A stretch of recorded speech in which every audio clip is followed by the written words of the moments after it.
What's up everyone, David here, and today again, news episode.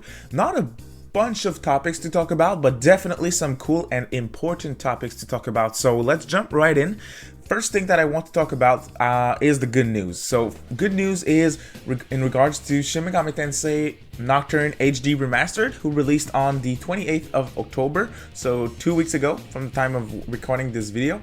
And we got the numbers, the sales numbers for the first week of the game, and the numbers are really good. So during its first week, the game sold 101k physical copies in Japan. So that is physical only in Japan only, since the game's only out in Japan, of course.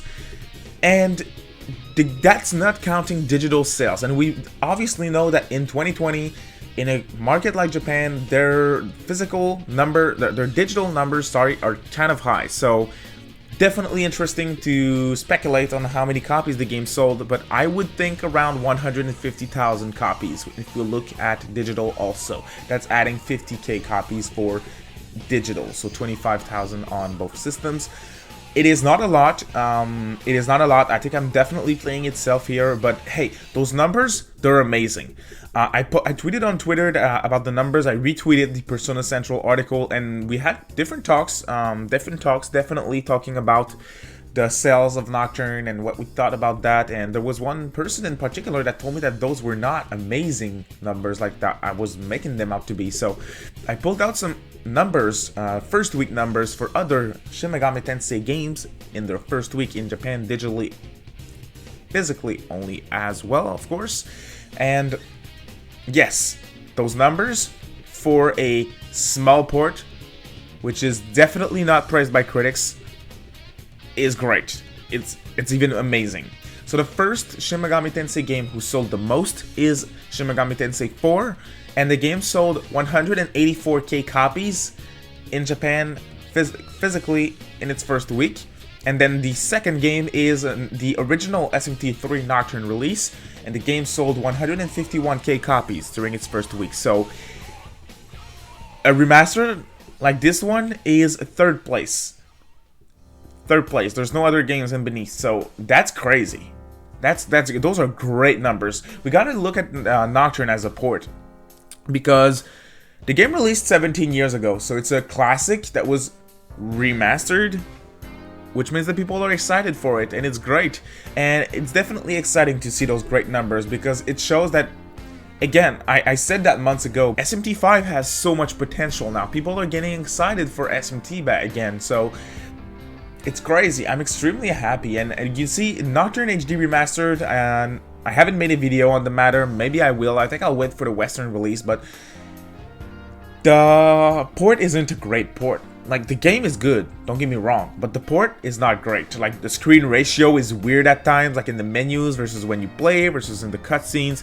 The music is still compressed, there's various bugs, the game crashes, like a bunch of different things. There's a lots of paid DLC as well, even if the game will probably be like a $50 game, so definitely a lower tier port when it comes to just bringing an old game to HD consoles, and it still did well. So I'm happy for Nocturne, not too happy though that the port is bad, but hey, hopefully once they decide to remaster older games like the digital Devil Saga games, they put more work into them. Now let's talk about some news that is a bit sad, actually. 2020, Sega in Japan, Sega Sammy, which is the arcade side of Sega, is struggling a lot. So if you don't know already, Sammy and Sega joined forces. They became one in 2004, all the way back in 2004, 16 years ago, for the arcade business in Japan. And they suffered massive losses due to coronavirus. So of course, arcades, they're places like where there's a bunch of machines, people play very close to one another, like you play with joysticks on the same cabinet, for example, you're extremely close. So definitely not the best place to be in during a pandemic, of course. So they suffered, they had to close down a bunch of places. They will sell a bunch of their arcade places to another company called Genda. So from what I got in my article, it's 200 games arcade that will be sold in Japan. That's definitely very sad. Of course, here in the West, arcades are not a big deal anymore. They're not that popular anymore, but in Japan, it's a massive market. So for Sega to lose that market, or at least a big chunk of that market, It is very sad and very unfortunate. Hopefully, once the pandemic is cleared, that they will be able to, you know, get better on their foot with arcades in Japan.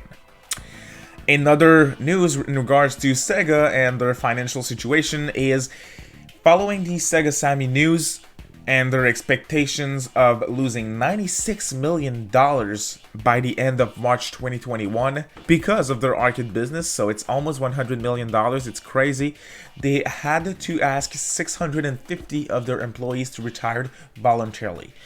I don't know too much about retiring voluntarily, so don't want to give you guys false information, but from what I can understand is that they pushed them to retire. No obligations, but they really pushed them to retire by giving them high retirement allotments and different sources of revenue and support to them. Basically, for the people that were, let's say, 60 years old, that were thinking of retiring at 65, well, because of those advantages, even if they're 60, they'll probably retire now. So this is what I can understand. If I'm wrong, please don't hesitate to just correct me in the comment sections. That would be great.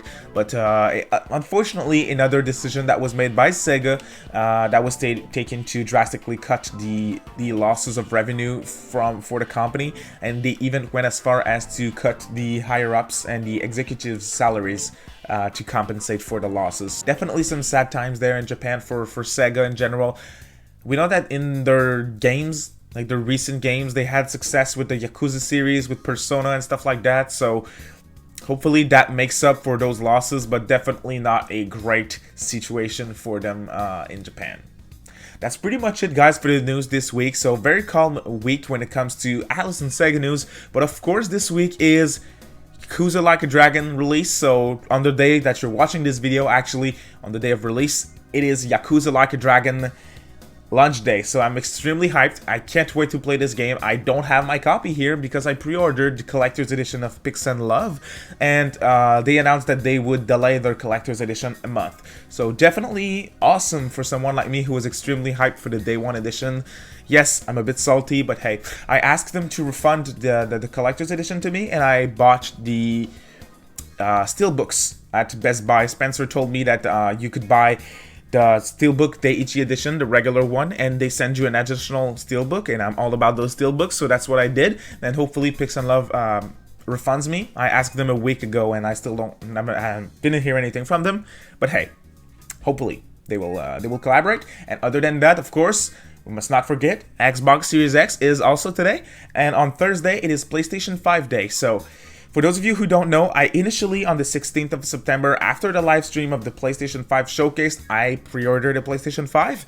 Something happened, financially speaking, and I had to cancel my pre-order, but now everything's good, and I want a PS5, so bad move on my part. Hopefully, I will be able to get a PlayStation 5 on Thursday. There's a bunch of sites that I want to check out, so it should work. It definitely should work. But hey, I'm not too sure, so I will let you guys know if I'm able to get one. Definitely planning on getting one to play Yakuza Like a Dragon. So thank you guys so much for watching this video. I hope you liked it. And as always, if you like those weekly news episodes in regards to Sega, Atlus, RPG stuff in general, please consider subscribing to the channel. And as always, a thumbs up. It helps. It shows support, and I appreciate it. So thank you for watching, guys. See you next time.